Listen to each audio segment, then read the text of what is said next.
en este mes que las iglesias hablemos de dar gracias. Ya se acerca el Día de Acción de Gracias y obviamente es un énfasis que sabemos y es esperado durante todo el año, que cuando llegue el mes de noviembre nos detengamos para dar gracias. Claro, estamos de acuerdo y estoy seguro que ustedes y yo estaremos de acuerdo en esto. Noviembre no es el único mes para dar gracias, a menos no en la vida de los cristianos. ¿Estamos de acuerdo, verdad? ¿Alguien puede decir amén a eso?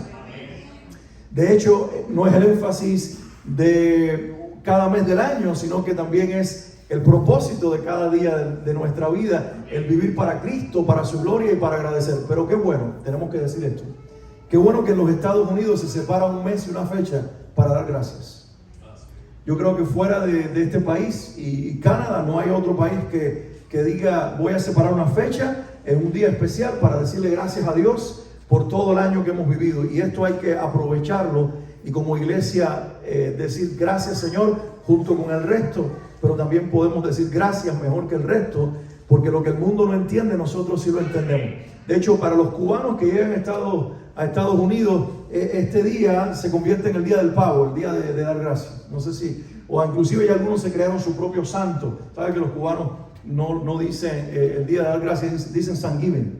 Él tiene su propio santo. Entonces es totalmente diferente, pero para nosotros es simplemente una oportunidad de compartir y dar gracias con el resto de esta nación, pero especialmente como pueblo de Dios por la fidelidad de nuestro Dios. ¿Cuántos pueden decir amén a eso, verdad? Yo tengo un tema que el Señor cargó mi corazón que hablara al respecto, y es un título que puede, no sé si resultar controversial, no sé si puede resultar diferente a lo que ustedes pueden esperar que yo venga a hablarles en esta noche, pero es lo que Dios puso en mi corazón, porque puede ser esta la oración honesta de mucha gente dentro de la iglesia. Lo que hoy le pongo por título al mensaje que comparto con ustedes puede ser la oración sincera, la oración honesta de una mujer de fe, de un hombre de fe, genuinos cristianos, auténticos cristianos, gente que ama a Dios, que nació de nuevo, que por causa de ese nuevo nacimiento en Cristo tienen al Espíritu Santo y por ende tienen una nueva naturaleza. Y cuando uno recibe la nueva naturaleza de la fe, es inherente al cristiano ser agradecido. ¿Alguien dice amén conmigo? Dice, en la nueva naturaleza que recibimos de Dios al nacer de Cristo, es inherente, es natural, vamos a decirlo así, el que seamos agradecidos. Es decir, es completamente opuesto un cristiano y un malagradecido. No cohabita la ingratitud con la fe. Sin embargo, hoy titulo este mensaje y puede ser la declaración sincera de muchos en la iglesia de forma general, pero puede ser también la declaración de alguien en silencio aquí esta noche, y por eso Dios quiere hablar al corazón de muchos. El título del mensaje que quiero compartirles es este: ¿cómo dar gracias cuando no puedo dar gracias?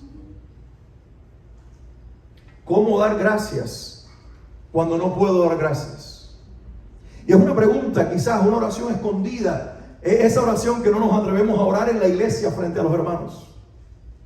Es esa expresión que muchas veces el pueblo de Dios no se atreve a hacer pública, pero que en el secreto, en la intimidad de la fe, nos preguntamos frente a la presencia del Señor: ¿cómo puedo lo que quiero, que es dar gracias? Porque ya lo dije, naciste de nuevo, creíste en Cristo, al creer en Él recibiste al Espíritu Santo, tienes una nueva naturaleza, eres una nueva criatura, es inherente a tu nuevo nacimiento el dar gracias, el ser agradecido. Lo implantó en ti el Espíritu Santo cuando puso la nueva naturaleza del Hijo, de la hija de Dios, nacido por la fe. Pero hay situaciones, hermanos, en esta vida natural que golpean nuestra existencia, que nos ponen en encrucijadas en la vida, que nos meten en situaciones incómodas y que a veces no nos dejan verbalizar como quisiéramos nuestra gratitud.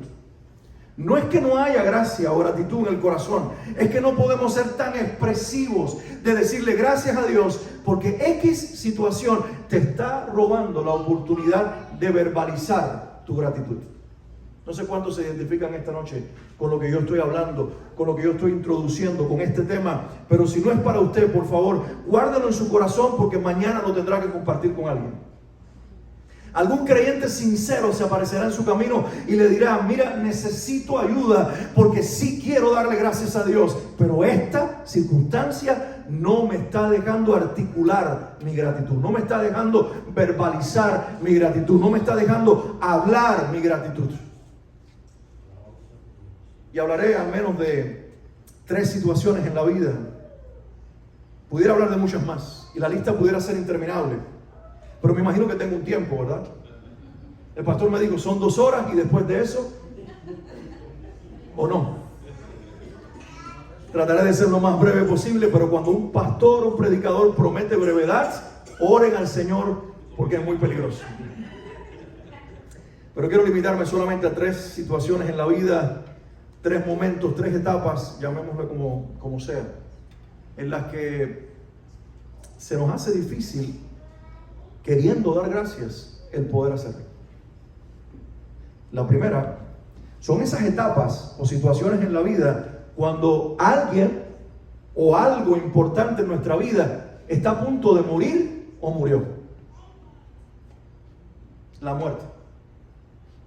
Una realidad que golpea a cada persona. No estoy hablando solamente de la muerte física. Podemos traer y poner ahí junto en ese paquete la muerte de relaciones importantes, por ejemplo.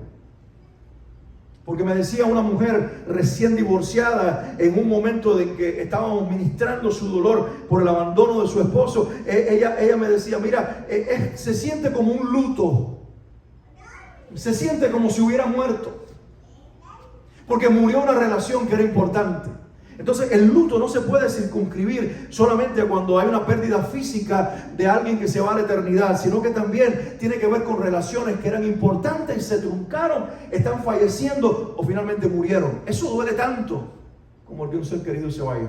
Obviamente ahí también están incluidas las pérdidas humanas, las pérdidas físicas, pero puede ser también un trabajo de toda una vida. Hay gente que hoy llora porque un empleo de 30 años, donde supuestamente habían acumulado el retiro y los beneficios de su vida, lo llaman a la oficina del jefe para decirle: hasta aquí llegó su servicio, y lo despiden y lo ponen, como decimos en buen español, patitas en la calle. Y se siente un sentimiento de pérdida, de luto personal, casi como cuando se pierde a un ser querido. Y esas experiencias, mis hermanos, no distinguen de creyentes y no creyentes. No es que nosotros fuimos vacunados para estar protegidos y tener inmunidad de los problemas. No sé si estamos de acuerdo, pero quizás en nuestra ingenuidad, cuando comenzamos en la vida cristiana, podemos pensar que ahora, a partir de este nuevo comienzo, de este caminar de fe, los problemas no van a tocar a la puerta de mi vida. Pero ¿cuántos ya despertaron a la realidad de que ser cristiano no te inmuniza de los problemas? No te libra de situaciones difíciles. ¿Cuántos ya leyeron la declaración de Jesús en los evangelios cuando Él dice: en el mundo tendréis aflicciones? ¿Alguien puede decir amén a eso? Porque es palabra de Cristo.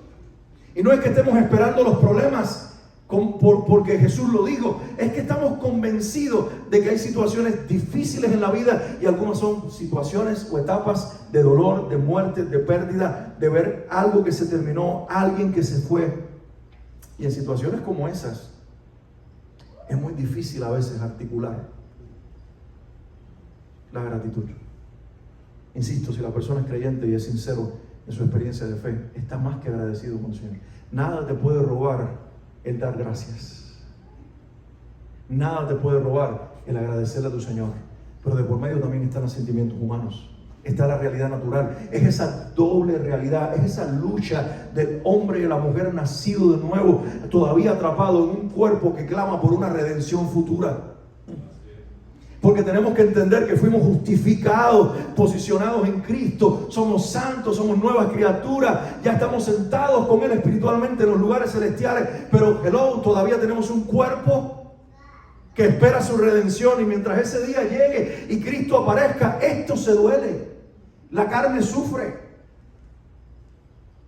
En ocasiones ese es el impedimento para que nosotros podamos experimentar o podamos verbalizar o podamos articular nuestra gratitud. Yo quiero que ustedes vayan conmigo a la Biblia, Génesis capítulo 35, donde hay un personaje muy conocido. De hecho, la nación, el pueblo escogido por Dios lleva su nombre, al menos el nombre que Dios le cambió y le puso ¿Le puso cómo?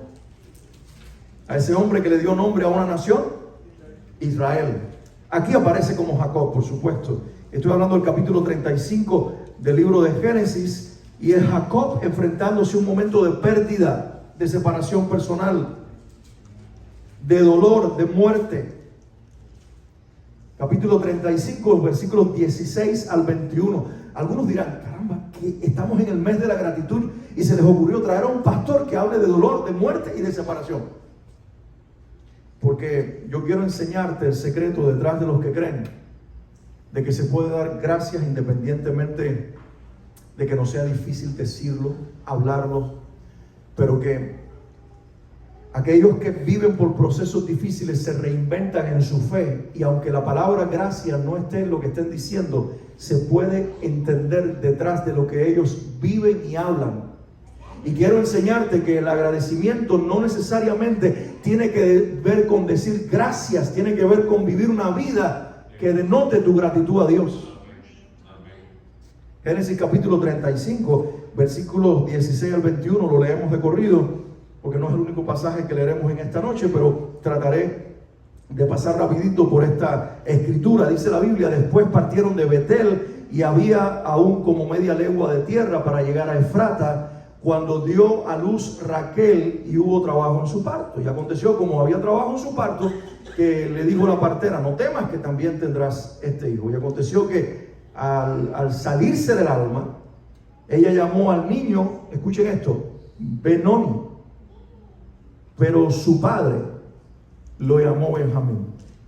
¿Alguien escuchó? La mamá lo llamó al bebé Benoni, pero su padre rápidamente decidió llamarlo Benjamín. Así murió Raquel y fue sepultada en el camino de Efrata, la cual es Belén, y levantó Jacob un pilar sobre su sepultura. Esta es la señal de la sepultura de Raquel hasta hoy. Y salió Israel y plantó su tienda más allá de Migdal Edar. Pongámonos en contexto de esta historia. Este es el mismo Jacob que cuando llegó a la casa de Labán, su tío, descubrió que esta muchacha, que era su pariente, le había robado el corazón, y trabajó por ella 7 años, ¿recuerdan? Pero el tío era un experto tramposo, más tramposo que Jacob. Le hizo trampa, y en la noche de boda se descubrió que no era Raquel, era Lea.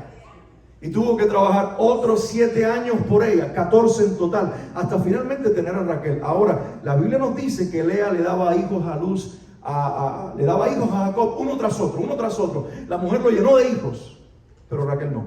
Las concubinas le dieron hijos, pero Raquel no. Finalmente Raquel pudo ser madre, Jacob pudo tener hijos de ella. El primero, ¿cómo se llamó? José. Y José es muy conocido y pudiéramos entrar en su historia, pero no vamos a hablar de él ahora. Y finalmente quedó embarazada del segundo, el segundo de Raquel, mas no de Jacob, aunque este sería el último de sus hijos. Y en el momento del parto se dio toda esta situación que estamos leyendo, y la mamá, en su dolor, no queriendo marcar ni maldecir a su hijo, no queriendo poner una sentencia con un nombre equivocado, ella simplemente desde su dolor llamó al niño Benoni, y entre otras cosas significa hijo de mi dolor. Porque esta mujer está reaccionando a lo que siente, a lo que está viviendo, al dolor físico, al dolor inclusive emocional del alma, a todas las implicaciones que provocó aquel parto. Y ella sentencia al niño sin quererlo con un nombre, Benoni. Pero imaginémonos en Jacob. Y Jacob llevó 14 años trabajando por esta mujer, hasta que finalmente la tuvo. La tenía que haber amado con toda su vida. Finalmente tiene hijos de ella. José va a tener el segundo hijo de ella.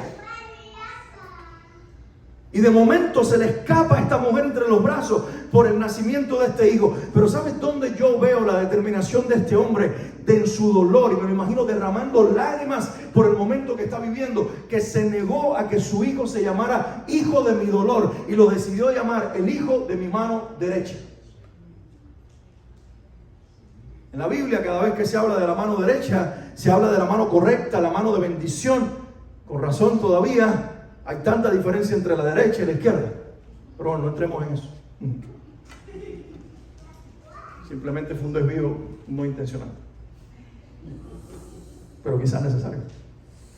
Lo llama el hijo de la mano derecha, lo llama el hijo que va a estar a mi lado, el hijo de mi bendición, como si estuviera viendo el futuro y sabe que el hermano de este le va a ser robado y le va a ser quitado por muchos años, y como si supiera por adelantado que sus otros hijos serían traicioneros y no solamente traicionarían a su hijo José, al que él amaría con toda su vida, sino también a su propio padre, mintiéndole. Y este hijito, el último que tiene, el que le robó el aliento a la mujer de su vida, no podría darse él el lujo de llamarlo hijo de mi dolor. Tenía la necesidad de llamarlo, tal vez como Dios quería que lo llamara, Benjamín, hijo de la mano derecha. Mis hermanos, en esa simple expresión de un nombre se muestra la actitud del corazón de un hombre que conoce algo de Dios que todos nosotros deberíamos conocer. Se repite mucho en las iglesias, pero solamente se conoce y se cree cuando se vive la experiencia de que Dios tome decisiones por encima de la tuya. Y es que Dios es rey y Dios es soberano. Y ese Dios en el cual nosotros creemos, si no entendemos que tiene el derecho para hacer con nuestra vida lo que Él quiere, estaríamos resentidos con Él por el resto de nuestra vida. Y Jacob hubiera hecho alianza con su mujer en el último minuto, sentenciando a su hijo con un nombre, hijo de mi dolor, y él mismo lo hubiera llamado así, Benoni, Benoni, Benoni, por el resto de su vida, evidenciando que estaba resentido con Dios y hasta con su hijo, porque el nacimiento de este niño le había robado a la mujer de su vida. Pero él puso al lado sentimientos, emociones, cariño y amor personal para entender que en los procesos de la vida, sobre todo del que cree, hay un Dios que determina todas las cosas, es un Dios soberano, y en lugar de nosotros resentirnos con Él, debemos comenzar a hablar las cosas como Dios las llamaría, en lugar de nosotros hacer alianza con sentimientos y emociones que son propias de un momento de dolor. El que cree reacciona no desde lo que siente, sino desde donde ve a Dios. ¿Ves que no es necesario decir gracias para mostrar que tu corazón está agradecido? Es una manera mucho más profunda, aún en los momentos de dolor, y que tiene que ver con nuestra capacidad de aceptar que Dios tiene el control y el dominio de tu vida, sea que lo que suceda te guste o no. ¿Alguien puede decir amén a eso? Solo 2, 3 amén, ¿verdad? Porque es muy difícil aceptar esto. Fíjense, un pastor me decía, y fíjense para que ustedes sepan que, y con esto quizás estoy denunciando a algunos o echándolo para adelante, pero saben que hay pastores supersticiosos. Porque un pastor me decía, yo cuando entro a bautizar, yo no me acerco al micrófono ni por nada de la vida. Le digo, yo entiendo que estás dentro del agua, no tienes que tocarlo, vas a hacer contacto. No, porque yo me enteré que un pastor no se dio cuenta y por hábito tocó el micrófono cuando estaba dentro del agua y se fue al cielo. Entonces yo le dije a mi congregación que quitara todos los micrófonos del bautisterio, y yo grito a pecho, no vaya a ser que a Dios se le ocurra llevarme por ese método. Es decir que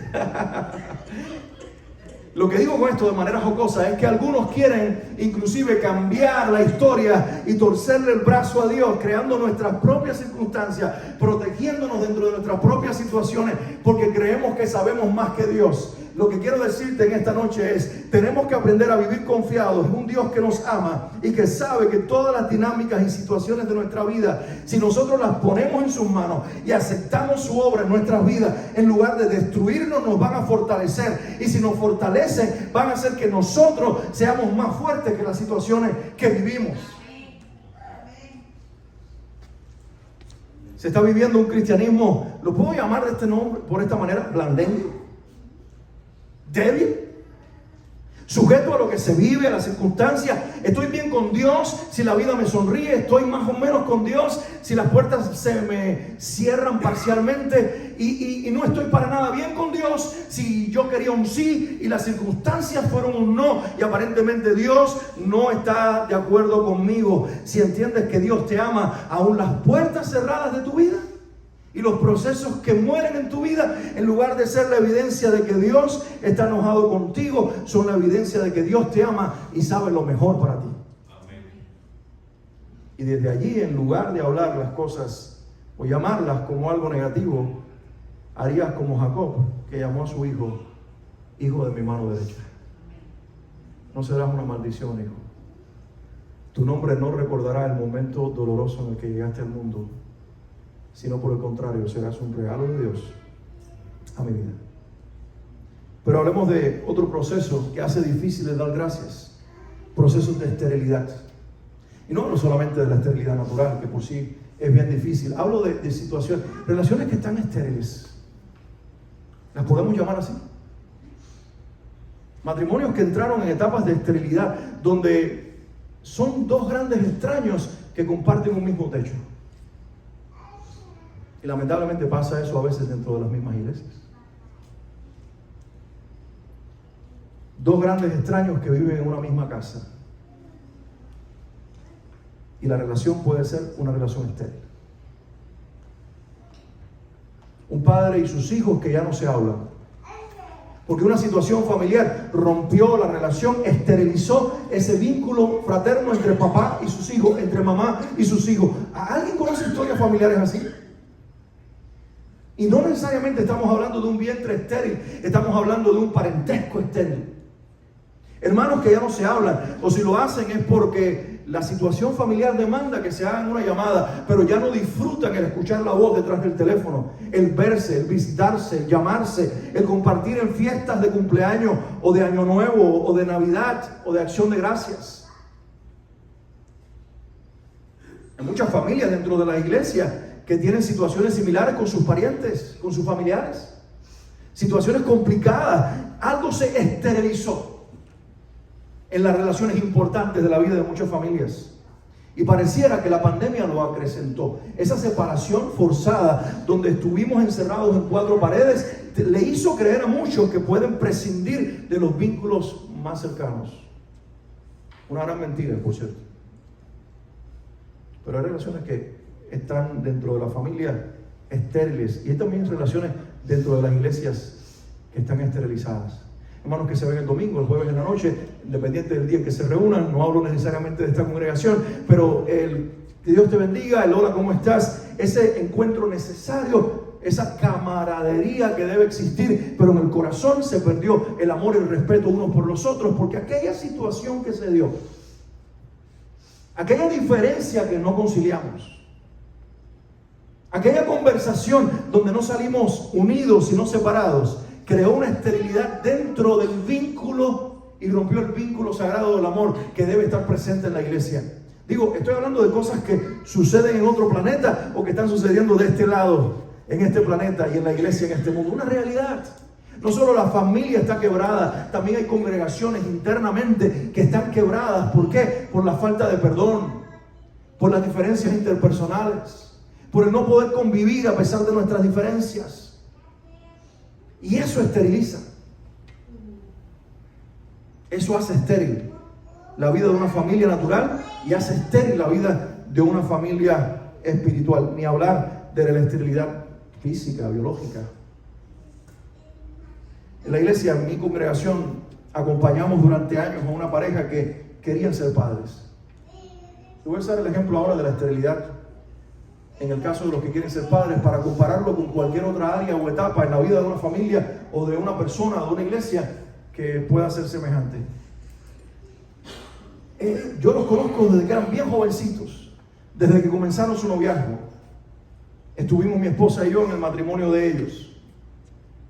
Su hermano pastor lo casó, fue una boda preciosa, una recepción increíble.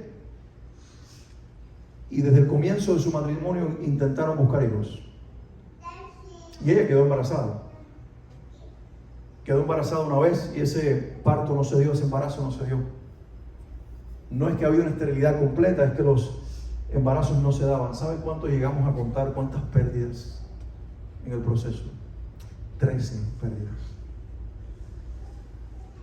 En ese proceso tuvimos que acompañarlo y vimos cómo se quiebra el corazón de una persona. Cómo se vuelve vulnerable el ser humano frente al dolor. Y obviamente oramos, acompañamos, lloramos en el proceso. Y también aconsejé muchas veces, ya no lo intenten más. En mi solución humana para personas que estaban siendo aplastados por el dolor de la pérdida de otra forma de esterilidad, por llamarlo de alguna razón, de alguna manera.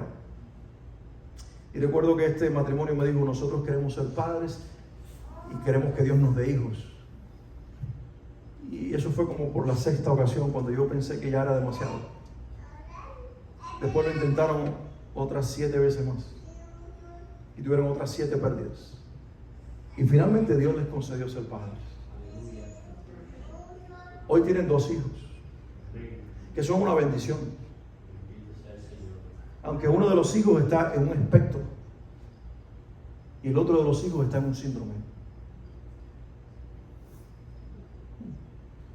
Es decir, la prueba continuó, aunque la bendición llegó. Esa es la realidad del pueblo de Dios. Yo no sé por qué Dios me guió a hablar de algo tan real. Y no es un mensaje que puede ser el que nos robe los amén y los gracias Dios, pero que es la realidad de una iglesia que por todas partes tiene familias que sufren por situaciones que se le están dando. Pero ¿saben lo glorioso de esto, de este matrimonio?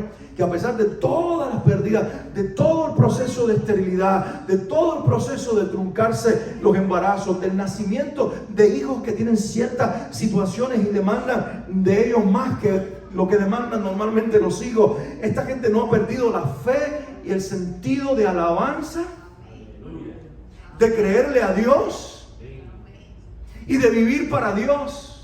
Nuestra fe no lo evidencia lo que nosotros hablamos cuando todo nos va bien. Nuestra fe lo evidencia en todas las etapas de nuestra vida, cuando nos va bien y cuando no nos va tan bien. Dios sigue siendo real en nuestras vidas.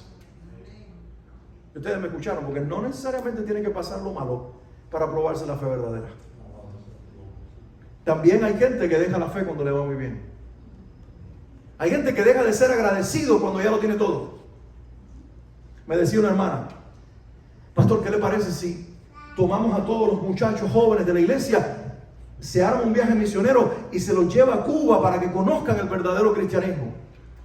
Y le dije: fantástico, lo podemos hacer. Pero ¿sabe qué? Le voy a decir algo que a lo mejor no es lo que está esperando. Pero no necesitamos llevarlos a Cuba para que vean el verdadero cristianismo, porque ya aquí lo están conociendo.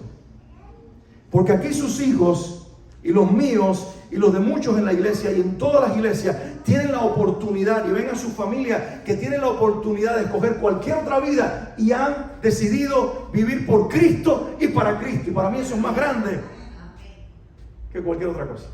Porque a lo mejor en Cuba la carencia y la necesidad obliga a las personas a refugiarse en una iglesia. Pero en esta ciudad ni en este país no. Donde tenemos tantas alternativas y la vida de fe es una más. Qué tremendo que Dios no es una alternativa más en la vida tuya, en la vida tuya, en la vida mía, sino la prioridad. Él es el centro de nuestras vidas, y teniendo muchas otras alternativas, escogimos por Él, decidimos por Él, porque Él decidió primero por nosotros, nos abrió los ojos, nos llenó de su amor, y no podemos cambiarlo por ninguna circunstancia, llámese buena o llámese mala. ¿Alguien puede ahora sí decir amén? ¿Quieren ir conmigo un momentito en la Biblia? Primero de Samuel, capítulo 1. Una historia que conocemos muy bien.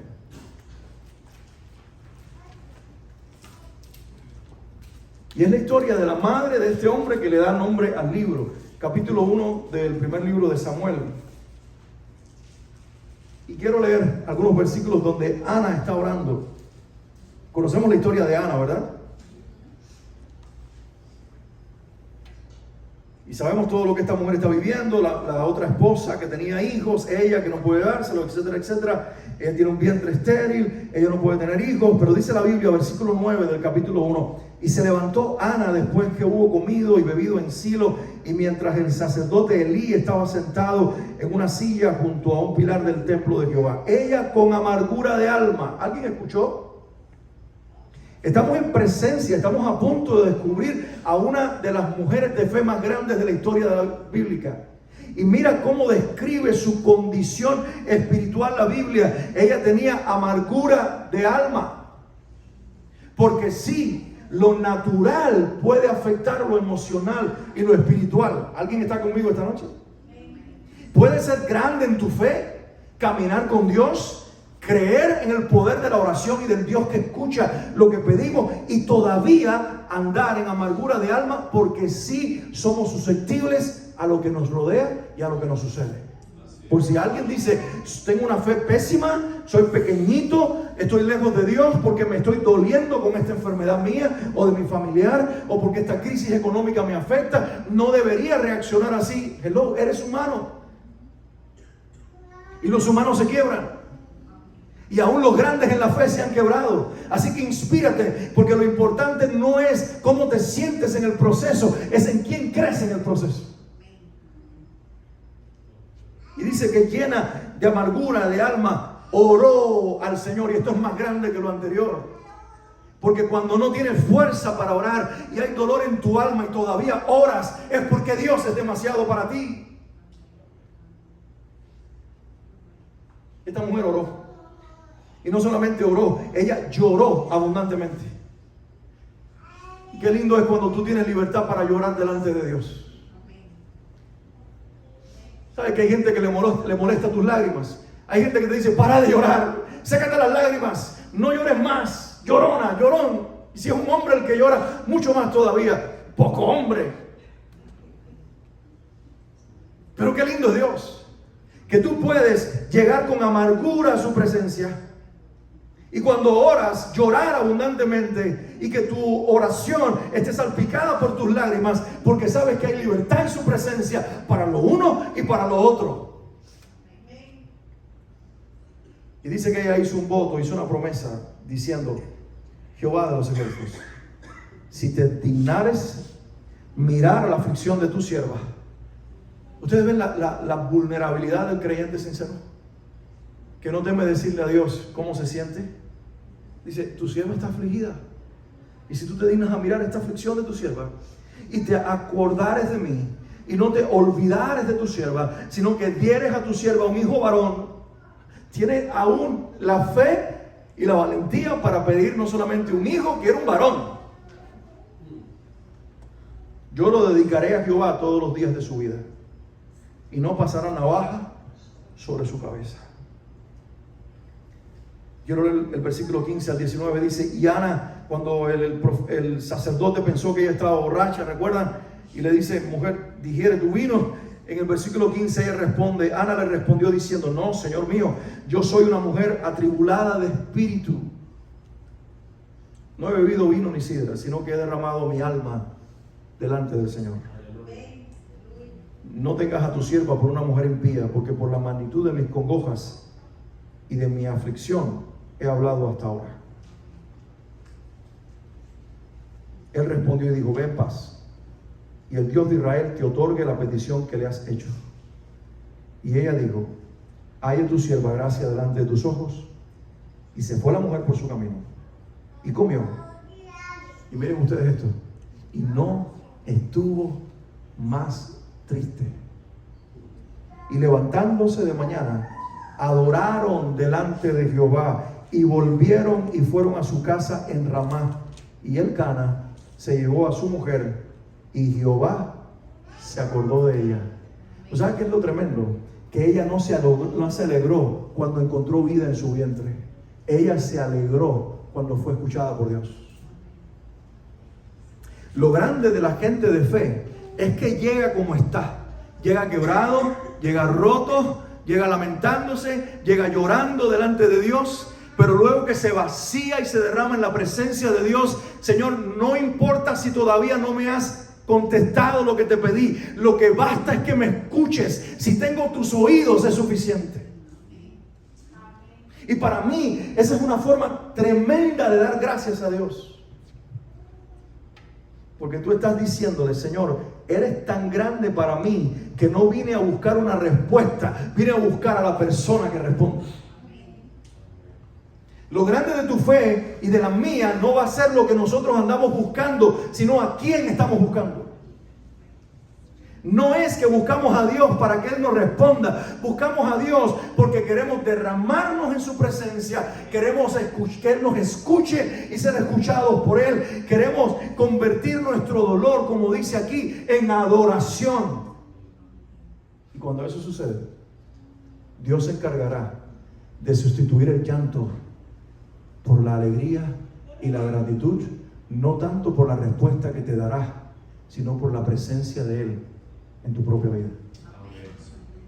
Déjenme terminar con el último ejemplo que quiero poner, que muchas veces no nos deja dar gracias como queramos o como queremos, pero que sin dudas, si caminas con Dios, te va a ser posible. Este quizás es el más difícil, porque todo lo demás tiene que ver con situaciones externas, situaciones de muerte afuera de nosotros, que nos tocan, que son cercanas, de personas, de relaciones, de situaciones que mueren, pero todo tiene que ver con lo de afuera.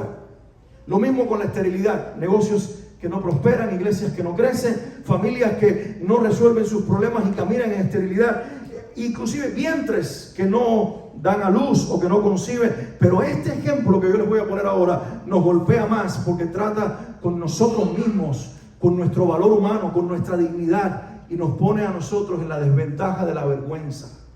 Estoy hablando del pecado personal.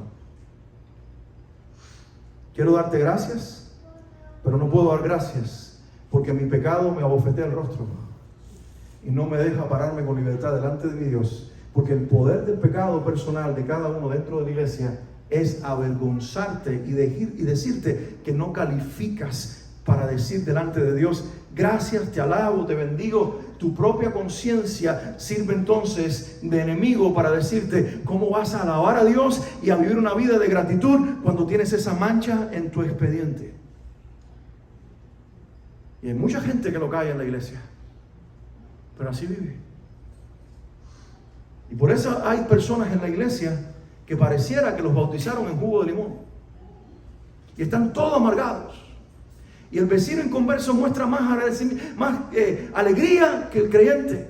Y la razón es que hay grietas en el alma, que hay manchas en el expediente, que hay vergüenza en la conciencia, que hay acusación en la conciencia, que hay un enemigo usando la propia conciencia humana para decirle a esa persona: tu falla, tu error, tu pecado te descalifica para vivir una vida de alabanza y de gratitud a Dios. Pero yo quiero hoy ir a la Escritura para que veamos a un pecador como cualquiera de nosotros que desarrolla el poder de la gratitud a pesar de la mancha en su expediente. Porque, mis hermanos, cuando nosotros nos convertimos a Cristo, teníamos ese ingenuo pensamiento de que de ahora en adelante no le fallaremos más a Dios. ¿Cuántos lo creyeron? Remóntate en el pasado. No sé si tu fe es de 30, de 20, de 10 años o de una semana, pero todo el que nace de nuevo, en el inicio de la fe, nosotros decimos: qué lindo esto que estoy viviendo, acabo de conocer a Cristo, y hacemos oraciones de estas que dicen: Señor, no te fallaré jamás. ¿Cuántos lo dijeron? No sean tímidos, que todos lo dijeron y los estoy mirando. Pero la realidad luego nos golpea porque nos damos cuenta que cuando Cristo murió por nosotros, no solamente estaba contemplando el pecado que nos alcanzó hasta el día de nuestra conversión, Él también estaba mirando el pecado que nos alcanzaría después de nuestro nuevo nacimiento. ¿Porque sabe qué dice Juan? Juan, escribiendo su carta y siendo extremadamente honesto, dice: mira, no digas que no has cometido pecado, porque el que niega su pecado hace a Dios mentiroso. Y no está hablando de incrédulos, está hablando de creyentes. Y el mismo Juan, escribiendo su carta, dice: estas cosas yo les escribo para que no pequen. ¿Cuántos dicen amén a eso? Pero dice: pero si alguno peca, sepa que abogado tenemos para con el Padre, a Jesucristo el justo. Lo que estoy diciendo es que Juan entendió en su propia experiencia y en la experiencia de la realidad del pecado en medio de la iglesia, que aunque el creyente quiere vivir una vida en que no va a fallarle a Dios, al final del día le falla. Y a lo mejor no le ha fallado ni le fallará como el hombre de esta historia, pero le ha fallado de otras maneras. ¿Y cuántas veces has dicho: nunca voy a sentir celo por esa hermanita que todos le celebran la ropa el día domingo? O cómo canta, o cómo se comporta. Pero el celo vuelve a visitarte, la envidia vuelve a visitarte, el enojo vuelve a visitarte, la ira vuelve a visitarte, la lujuria vuelve a visitarte. ¿Hay alguien que se identifica con lo que yo estoy diciendo? Quiero ponerte el ejemplo clásico, por supuesto, del hombre que más estrepitosamente cae en las Escrituras. Porque hay un contraste en cómo Dios lo llama y lo que Él hizo. Dios lo llamó un varón conforme a mi corazón, Pero la historia dice que él cayó como el más terrible de los pecadores. ¿Saben de quién hablo, verdad? Hablo de David, el adorador por excelencia, el dulce cantor de Israel, a quien le silencia el pecado temporalmente su canción. Pero Dios es tan benigno y tan bueno que levanta a un profeta llamado Natán, no para confrontar el pecado de David, para restregárselo en la cara, sino porque sabe que la confrontación de los santos, el usar a otro en el cuerpo de Cristo, para traer confrontación al que está caído, no necesariamente es para, en la luz del pecado, avergonzarlo, sino liberarlo de la vergüenza oculta, para que nuevamente la alabanza, la gratitud salga de los labios de un adorador que ha sido silenciado por su pecado.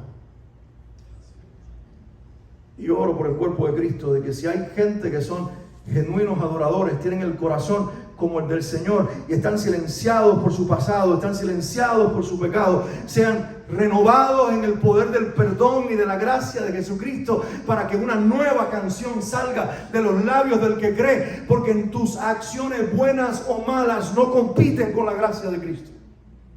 ¿Alguien me escuchó? A veces quisiéramos que nuestras acciones buenas fueran el resultado o provocaran más bien los aplausos de terceros, pero nunca nuestras acciones robarán los aplausos que merece nuestro Señor. Él es el que los provocó en nosotros, las buenas acciones. Y a veces quisiéramos que las malas acciones no estuvieran en nuestra historia de fe, porque pareciera que nos roban la capacidad de adorar, de alabar y de ser agradecidos. Mentira. Si nos enfocamos en la gracia de Jesucristo y nos dejamos bañar por la sangre que nos lavó una vez y para siempre, aún nuestras manchas más oscuras no serán suficientes para opacar la gloria de nuestro Salvador. Eso es lo que David encuentra en el Salmo 32. Me dejan leerlo con ustedes y les prometo que es la última cita bíblica que leemos en la noche. Ese reloj no está bien, ¿verdad? Trampa del pastor. Me asustó. Salmo 32. Dice la Biblia, versículos 1 al 7 del Salmo 32. Bienaventurado aquel cuya transgresión ha sido perdonada. ¿Alguien puede decir gracias? Dice, bienaventurado aquel cuya transgresión ha sido perdonada y cubierto su pecado. Bienaventurado el hombre a quien Jehová no inculpa o no culpa de iniquidad, no porque sea perfecto, sino porque la gracia de Dios lo cubre. Y en cuyo espíritu no hay engaño. Y ahora hace esta confesión poderosa: mientras callé, se envejecieron mis huesos. En mi gemir todo el día. Es decir, que la gratitud y la alabanza fueron sustituidas por el gemir del pecado. Porque de día y de noche se agravó sobre mí tu mano, se volvió mi verdor en sequedades de verano. Pero el versículo 5 es poderoso: mi pecado te declaré. Hermano querido, hermana querida, si esta es tu condición, no pares de confesar, no pares de decir perdóname Dios, porque mira lo que dice el salmista: mi pecado te declaré, no encubrí mi iniquidad, dije confesaré mis transgresiones a Jehová y tú perdonaste la maldad de mi pecado. Alguien debería decir amén. Por esto orará a ti todo santo en el tiempo en que puedas ser hallado. Ciertamente en la inundación de muchas aguas no llegarán estas a él. Esa es la bondad de la gracia de Dios. Que lo que tú te mereces por tus acciones no te alcanzará por causa de su gracia. ¿Alguien está aquí conmigo? ¿Sabe cuál es el motivo del pecador para dar gracias al pecador perdonado? Que lo que tú y yo nos merecemos no nos alcanzará. Porque ya Cristo lo cargó en la cruz. Y tu arrepentimiento hace que tú recibas misericordia y recibas gracia. Tú eres mi refugio. Me guardarás de la angustia. Y mira qué precioso. Con cánticos de liberación me rodearás. En lugar de dejar que tu conciencia, el infierno, Satanás o los seres humanos te señalen tus manchas en tu expediente para decirte no puedes alabar, no puedes cantar, no puedes agradecer, Párate sobre el perdón y la gracia de Jesucristo y ten la fuerza para decirle: Señor, perdóname otra vez. Y desde esa posición de gracia, entona tu mejor alabanza y brinda tu mejor gratitud. Porque no puedes dar gracias cuando tu pecado te arropa, pero sin duda vas a poder dar gracias cuando Dios rompe esa ropa de pecado para vestirte con nuevas vestiduras de gracia.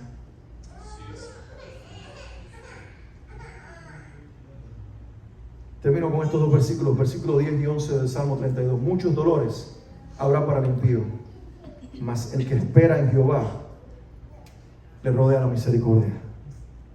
Alegraos en Jehová y gozaos justos. No justos porque somos perfectos, justos porque el perfecto nos hizo justos en su justicia. Alegraos en Jehová y gozaos justos y cantad con júbilo todos vosotros los rectos de corazón. Ese es el poder del perdón, que te hace verte y amarte de acuerdo a cómo es tu Salvador. Ahora David, el perdonado, se llama recto de corazón. ¿Sabes por qué? Porque él sabe que su corazón ha sido hecho recto en el momento que se hizo uno con Dios a través del perdón. Es el poder de Cristo. Tu pasado, tus errores, tus faltas, tus pecados solo pueden servir de argumento para que temporalmente el diablo te robe tu alabanza, si es que no entendiste la gracia de Dios. Pero si la entendiste, puedes decirle a Dios: gracias, porque aún mi error me hizo conocerte aún mejor, para ver que tu poder y tu perdón llegan más allá de lo que yo era capaz de entender antes de mi caída.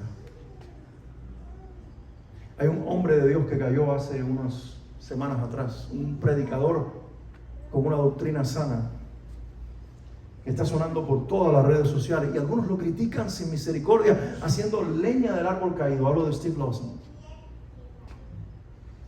Y yo digo, los que critican a un hombre que cae, ¿será porque son perfectos o porque se les olvida que ellos están hechos del mismo material?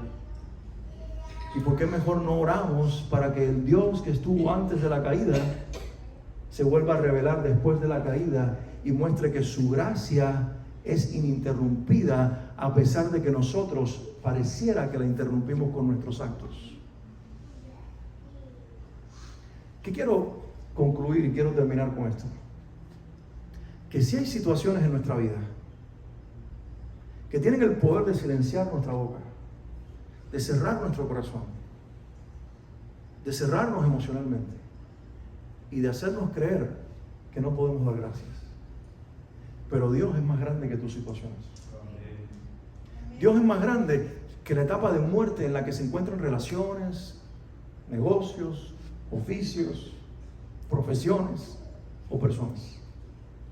Dios es más grande que las etapas de esterilidad en la que igualmente se encuentran relaciones, trabajos, negocios, iglesias o vidas o vientres inclusive. Dios es más grande que los propios pecados en los cuales por tu propia humanidad incurres y te hacen resbalar o caer y manchar tu testimonio. Pero Él tiene el poder de poner la misma sangre sobre las mismas manchas de tu alma. Y aunque los humanos tengan la memoria siempre fresca para señalar tus errores, cuando el Padre te ve, disfruta esto, te ve a través del corazón perfecto de su Hijo y te ve como ve a su Hijo, para llamarte hijo, hija de Dios, no por tu derecho propio, sino porque el Hijo dejó de ser el único para ser el primero, para incluirnos a nosotros, a la familia de Dios. Y pregunto, ¿acaso eso no es suficiente para vivir una vida de entera gratitud? No mires tus circunstancias, el dinero que puedes tener o el que te falta, el trabajo que tienes o el que te falta, la salud que tienes o la que te falta. No mires lo que va bien o lo que va mal, mira a Cristo. Cuando tu corazón te diga, quiero pero no puedo dar gracias, Dile a tu alma, como el salmista decía, bendice alma mía a Jehová y bendiga todo mi ser su santo nombre, porque Él es el que te sana de todas tus dolencias. Él es el que perdona todas tus iniquidades. Bendice alma mía al Señor. No dejemos que nuestros pensamientos, emociones, sentimientos sean más altos que la gloria de Cristo que se reveló en nuestra experiencia de fe.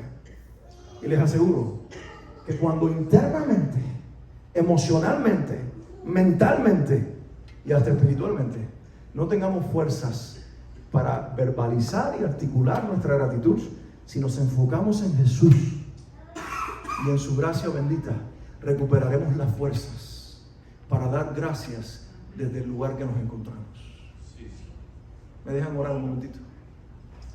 Padre, lloro por cada uno de mis hermanos que esta noche tomó la decisión de obedecerte y llegar a esta reunión y congregarse y escuchar este mensaje. Y yo no sé dónde se encuentra cada uno. Si están en procesos de muerte en áreas de su vida, de esterilidad o inclusive de pecado. O tal vez en otras situaciones no mencionadas en esta noche, pero igual de difíciles. El enemigo usa, las circunstancias usan y aún su propia conciencia de ellos usa para silenciarlos en su gratitud, para robarles la capacidad de vivir en gratitud perpetua. Mas yo oro en el nombre de Jesús que sean fortalecidos en su fe, que sus ojos se abran para ver a Cristo en medio de cualquier circunstancia.